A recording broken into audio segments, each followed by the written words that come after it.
donc vous servir aussi comme modèle pour une lettre de ce type. Après la dictée, je donnerai la correction, puis, comme chaque fois, une règle ou une astuce. Ici, il s'agira des terminaisons du présent de l'indicatif, un point basique. Tu as une feuille et un stylo? Alors on commence.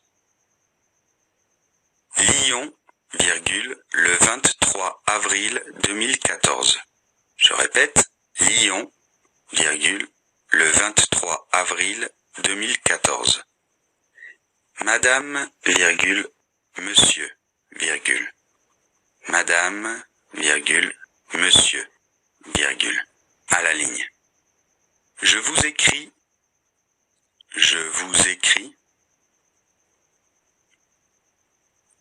afin de vous faire parvenir,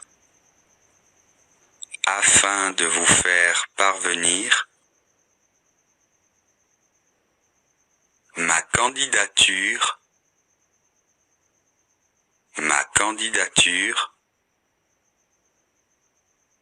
au poste de responsable en communication. Au poste de responsable en communication. Je vous écris afin de vous faire parvenir ma candidature au poste de responsable en communication, proposée dans l'annonce publiée,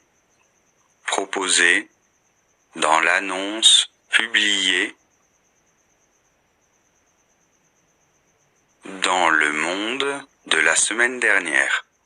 Dans Le Monde de la semaine dernière.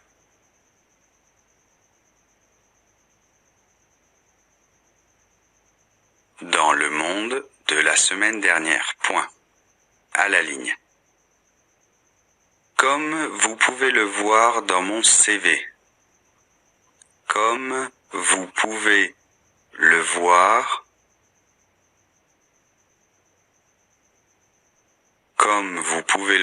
dans mon CV. Virgule. Qui accompagne cette lettre de motivation. Qui accompagne cette lettre de motivation. Virgule. Qui accompagne cette lettre de motivation, virgule. J'ai fini mes études supérieures l'année dernière. J'ai fini mes études supérieures l'année dernière. J'ai fini mes études supérieures l'année dernière et je possède un master en marketing. Et je possède un master en marketing. Et je possède un master en marketing international.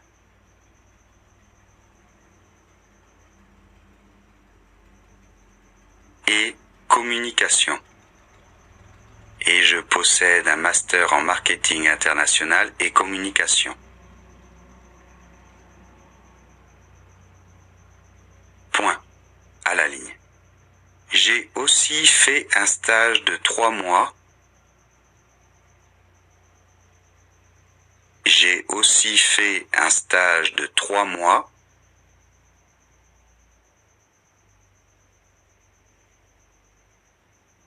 J'ai aussi fait un stage de 3 mois chez Alcatel.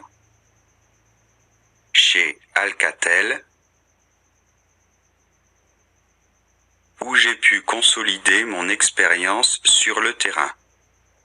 Où j'ai pu consolider mon expérience sur le terrain. Où j'ai pu consolider mon expérience sur le terrain. Point. À la ligne.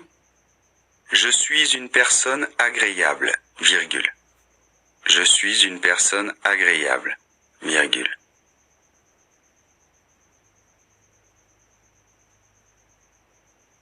qui sait travailler en équipe, qui sait travailler en équipe,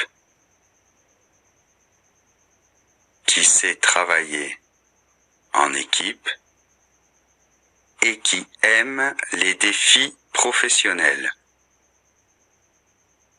et qui aime les défis professionnels et qui aime les défis professionnels. Point. Le poste que vous proposez,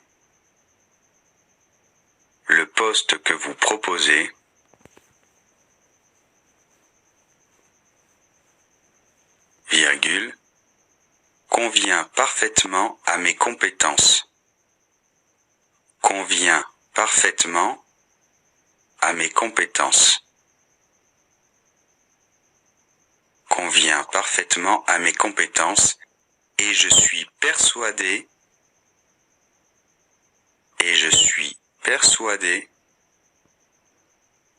d'être la personne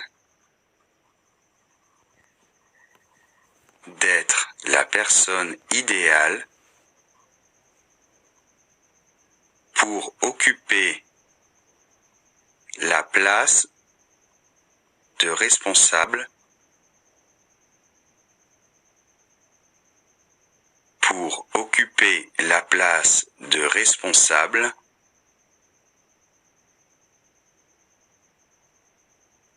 en communication,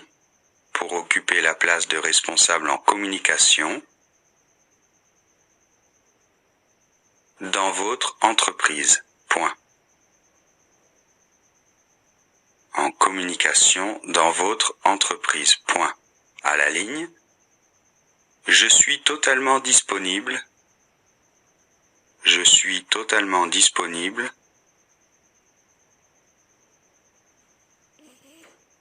Je suis totalement disponible et j'espère que l'on pourra se rencontrer pour un entretien. Et j'espère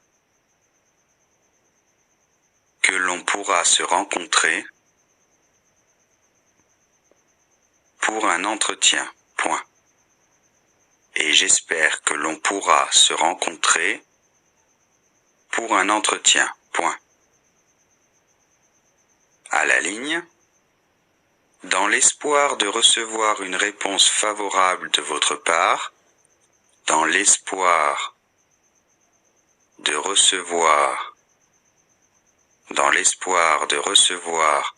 une réponse favorable de votre part, dans l'espoir de recevoir une réponse favorable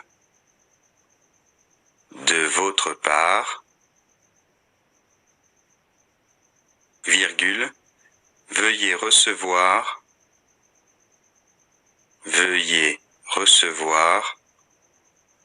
virgule, madame, virgule, monsieur, virgule, veuillez recevoir, virgule, madame, virgule, monsieur, mes respectueuses salutations. Point. Mes respectueuses salutations. Point. Et à la ligne, David Lemoine. David Lemoine. Voilà, c'est fini. Je vais relire une fois la dictée entière. Donc c'est parti. Lyon, le 23 avril 2014.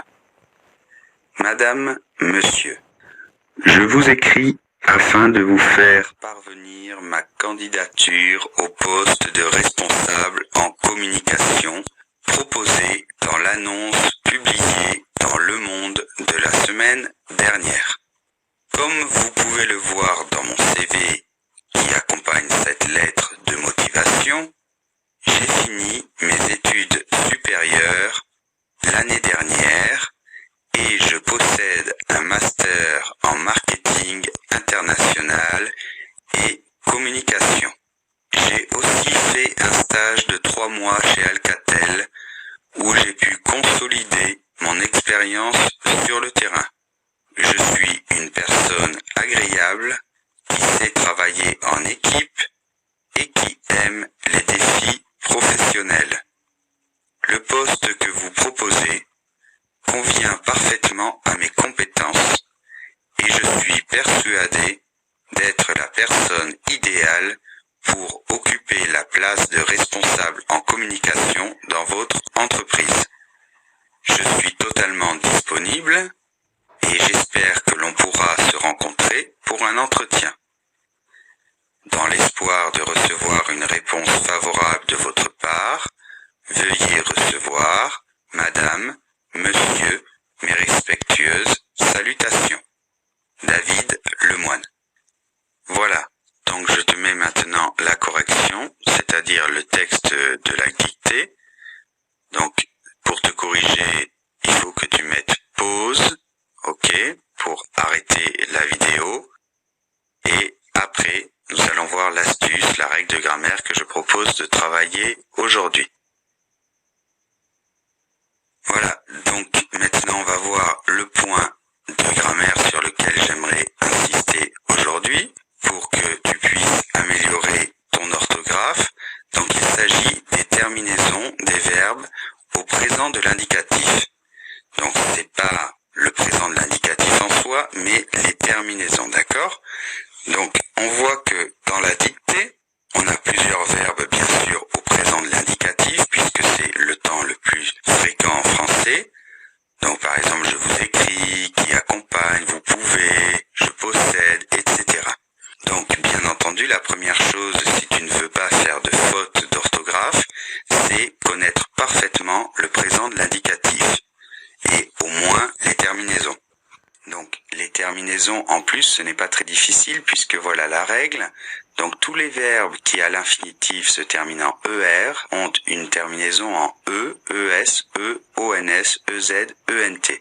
Sauf le verbe aller puisqu'il fait partie du troisième groupe et qu'il est à part. Donc on a par exemple le verbe aimer, j'aime, tu aimes, il aime, nous aimons, vous aimez, ils aiment. Tous les autres verbes qui se finissent en n'importe quoi, sauf ER, ir, war, dre, tout ce que tu veux, ont une terminaison en S, S, T, ONS, EZ, ENT. Par exemple, écrire, j'écris, tu écris, il écrit, nous écrivons, vous écrivez, ils écrivent.